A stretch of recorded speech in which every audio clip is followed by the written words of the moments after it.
వడ్డే శోభనాద్రేశ్వరరావు గారు ఇందిరాగాంధీ గారు ఎమర్జెన్సీ పెట్టడం వల్ల ఆ తర్వాత జరిగిన రాజకీయ పరిణామాల్లో వచ్చిన మార్పుల వల్ల 1978లో ఉయ్యూరు శాసనసభకి జనతా పార్టీ అభ్యర్థిగా పోటీ చేసి ఎమ్మెల్యే గెలిచాడు. అప్పటి నుండి రైతుల గురించి గిట్టుబాటు ధరల గురించి మాట్లాడటం వల్ల రైతు నాయకుడిగా ఎదిగాడు. 1982లో అన్న నందమూరి తారక రామారావు గారు పార్టీ పెట్టిన తర్వాత తెలుగుదేశం పార్టీలో చేరి ఎంపీగా గెలిచాడు, ఎమ్మెల్యేగా గెలిచాడు, వ్యవసాయ శాఖ మంత్రిగా పనిచేశాడు. ఆ తర్వాత రాజకీయాల నుండి నిష్క్రమించాడు. ఏం జరిగిందో ఏంటో చంద్రబాబు నాయుడు గారి మీద విషం చిమ్ముతూనే ఉన్నాడు. అంటే ఆయన ఉద్దేశం ఈ వయసులో కూడా బాబు గారు పిలిచి రాజ్యసభకు పంపించాలి అనుకున్నాడేమో, అదేమన్నా మనసులో ఉందేమో. ఆ కోరిక నెరవేరకపోయేటప్పటికి చంద్రబాబు నాయుడు గారు ఎప్పుడైతే అమరావతి అని ప్రకటించారో, చంద్రబాబు నాయుడు గారు ఒక్క పిలుపుతో 29,000 మంది రైతులు 30,000 ఎకరాలు ఒక్క మాటతో ఇవ్వగానే ఈయనకి కడుపు మండిపోతా ఉంది. ఈయనకి కడుపులో మంటలు రేగాయి. చంద్రబాబు నాయుడు గారి మాట నమ్మి రైతులు ఇచ్చిన తర్వాత అమరావతి రాజధాని నిర్మాణానికి ఆయన చేపట్టిన చర్యలు, ఆ రైతులకి ఆయన ఇచ్చిన వాగ్దానాలు నెరవేరుస్తూ ఎన్ని మంచి కార్యక్రమాలు చేసినా ఆ రైతులకు ఇస్తానన్న కవులు ఇస్తున్నా ప్రశంసించకపోగా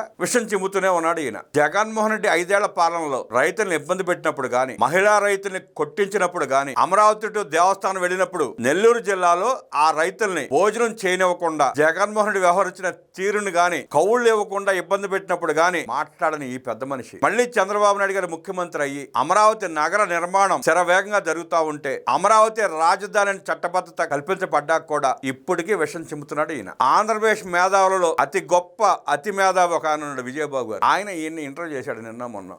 ఆ వీడియో ఒకటి బయటకు వచ్చింది. వడ్డే శోభనాద్రేశ్వరరావు కడుపులో ఉన్న మంటనంతా ఆ విజయబాబు ముందు వెళ్ళగక్కాడు ఈయన. గతంలో రైతుల తరపున పోరాడిన ఉదంతాన్ని ఉటంకిస్తూ ఇవాళకి నేను అమరావతి రైతుల తరపున పోరాడతానంటాడు. నీకేమైనా చెప్పారా వచ్చి అమరావతి రైతులు? ఏమంటే వడ్డే గారు, అమరావతి రైతులు ఒక్కరైనా నీ దగ్గరకు వచ్చి మాకు అన్యాయం జరిగింది, నువ్వు రైతు నాయకుడు కదా, మా తరపున పోరాడు అని అడిగారా? అసలు అమరావతి ప్రాంత రైతులకి ఎవరికైనా ఇబ్బందులు ఉన్నాయా? వారు స్వచ్ఛందంగా ముందుకు వచ్చి తమ భూముల్ని అప్పు చెప్పినా కూడా ఎందుకు మీకు ఏడుపు? ఈ వయసులో ఎందుకు ఏడుస్తున్నారు? అమరావతి మీద పడి, చంద్రబాబు గారి మీద పడి. మీరు మంత్రిగా వెలగబెట్టినప్పుడు చేసి ప్రజలు మర్చిపోయారు అనుకుంటున్నారా? ఇవాళ మీకు కాసుల కక్కుర్తి ఎందుకు అబద్ధాలు చెప్తున్నారు? ఎందుకు అబద్ధాలు మాట్లాడుతున్నారు? అంత అవసరం ఏమొచ్చింది అని ప్రశ్నిస్తున్నారు ఉమ్మడి కృష్ణా జిల్లా ప్రజలు. ఈ వడ్డే గారిని ఎన్జి రంగా గారితో పోలుస్తున్నాడు ఆ మేధావి. ఎన్జి రంగా గారు ఎక్కడ, ఈయన ఎక్కడ?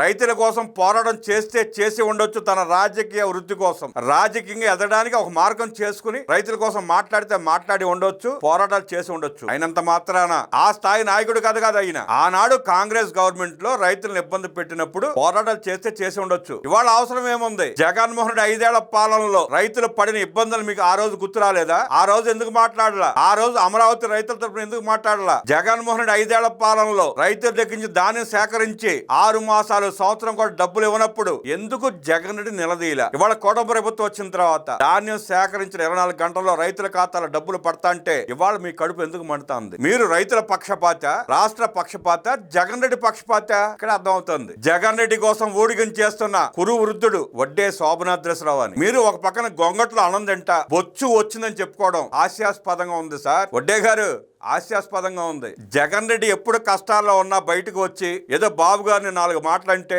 మీకు జగన్ రెడ్డి లెక్కల మూటలు ఇవ్వచ్చేమో కానీ ప్రజలు మిమ్మల్ని విశ్వసించే పరిస్థితులు లేరు, రైతులు అంతకంటే లేరు. అది గ్రహించి కృష్ణారామ అనుకుంటే ప్రశాంతంగా ఉంటుంది మీకు. అది మానేసి జగన్ రెడ్డిని భుజాన్ని వేసుకుని తిరుగుతానంటే శేష జీవితం ఎలా ఉంటుందో మీరే ఊహించుకోండి.